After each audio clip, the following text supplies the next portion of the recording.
Une belle passion que vous êtes nombreux à cultiver toujours, la passion pour les disques d'autrefois, les bons vieux vinyles dont on adore toujours le son. Pour les écouter, il faut des tourne-disques ou des phonographes encore plus anciens, avec un collectionneur à Paris, Romain Gouachon, Éric Delpech et Christophe Moutot. Avant l'électricité, même pour écouter de la musique, il y avait l'huile de coude. Et, comme par magie, le son jaillit d'une grande corne appelée pavillon. Phonographe ou encore gramophone, une drôle de machine qui signe son nom à la pointe de l'aiguille. Pour Djalal, passionné par ces tourne-disques d'un autre âge, ce qui fit le mystère de ces instruments n'a pour lui plus aucun secret. Pour la première fois, les gens pouvaient entendre quelqu'un et ne pas le voir.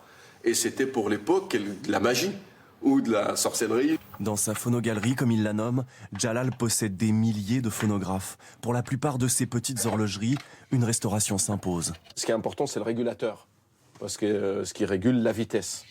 Et des fois, on entend un moteur, on dit tiens, il a un problème, parce que ce bruit-là, il n'est pas parfait comme il devrait être. Et sans cette petite galette noire, bien sûr, les pavillons resteraient muets. Le 78 tours. Ce qui est rigolo avec celui-là, il démarre du centre, contrairement aux autres disques. Et des pavillons, il en existe de toutes les couleurs, de toutes les formes, de toutes les tailles. Il existe même des phonographes à 2 pavillons. Écoutez plutôt ça.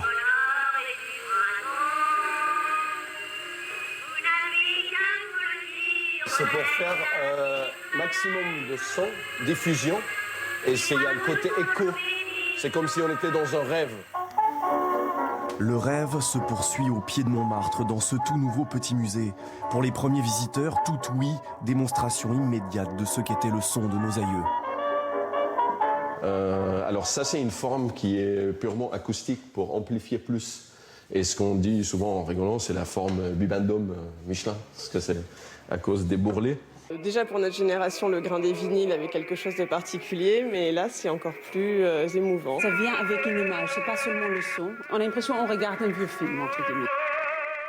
Et plus de 100 ans après sa fabrication, le phonographe donne toujours de la voix.